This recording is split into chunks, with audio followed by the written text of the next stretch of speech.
Okay, friends, how are you today? I thought I would make a really quick video on how to manage our email notifications from Google Classroom. The reason why this is important is we all get a lot of emails, but not all of them are helpful. So your inbox is kind of like your room or your locker. Um, to keep it clean, one of the easiest and best ways is to just not have a lot of stuff in it. Have the things you need, but take out the things or remove the things that are not important or don't help you do the things you want to do. So think of this as kind of like email minimalism or digital minimalism. I'll make a couple other videos as well on how to reduce other notifications so that your mental focus and your energy is better maintained. So we're focusing on Google Classroom today though, because we're all in a lot of different classes and sometimes it can end up sending a lot of emails.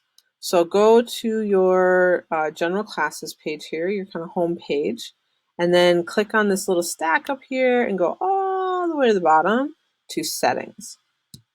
Then you'll come to a place that looks like this, where your profile is at the top, and then you can see email notifications are controlled here. For some of us, these either might be all totally off or all totally on.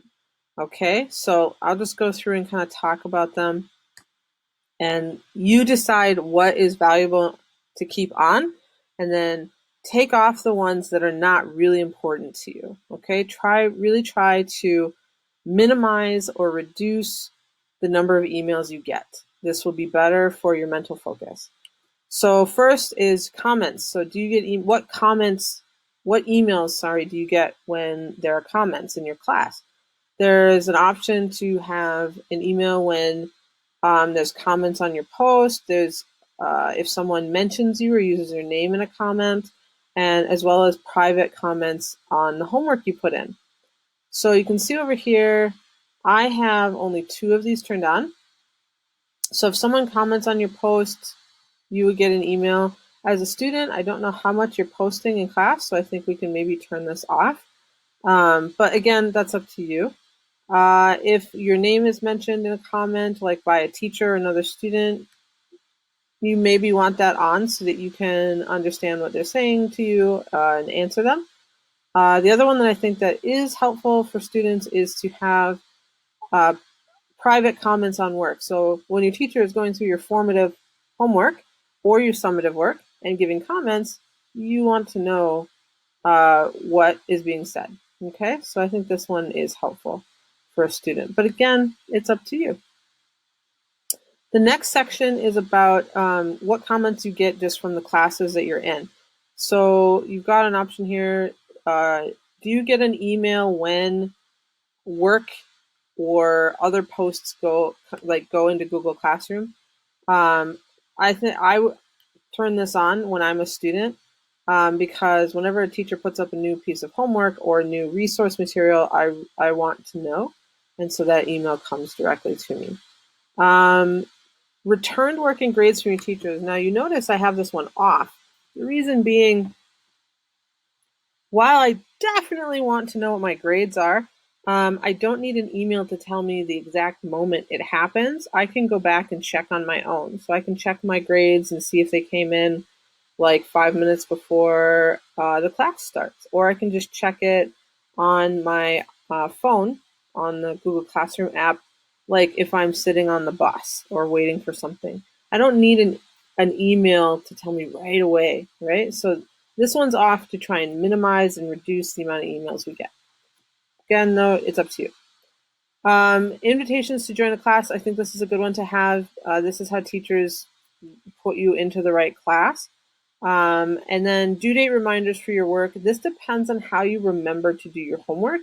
So some of us, we use like a book, or we use Google Tasks, or we use Google Calendar as well to know like when homework is due, and then also to schedule the time before that to do it. So I turn this off when I'm a student. I have another system, I have other methods that they help me schedule the time to do the work, where I don't need Google Classroom to tell me when homework is due, because it's already in my calendar, or it's already in my like notebook that I keep everything in. Okay. Then this next section you probably won't have as a student, so we can ignore it. Then right down here, you notice that there's also just an option to turn notifications off for whole classes. So you might be a part of a class where you're not a student, or you're just kind of seeing or participating, but you don't have to do things. Like there's no homework, let's say, or deadlines. Then you could honestly turn off notifications for that. So you see, I'm in some classes sharing it with another teacher. I don't need email notifications for the classes that I'm co-teaching or supporting the teacher with. These classes here in the middle you see that are on, these are ones that I teach or I'm in charge of. So, I want to get the email notifications for those, definitely. Okay. So hopefully that gives you a little brief introduction on your choices, on which emails you do get and you don't get. And again, this is kind of back to the idea of minimizing the emails and notifications, the digital interruptions to your focus. We need to be careful with our mental energy. And so we only give it to things that really help us do the things we want to do, be a better student or a better teacher or a better friend or something like that. And then we really try to take away and reduce, minimize the things that distract us. Okay. So I hope that helps you all, and have a good day.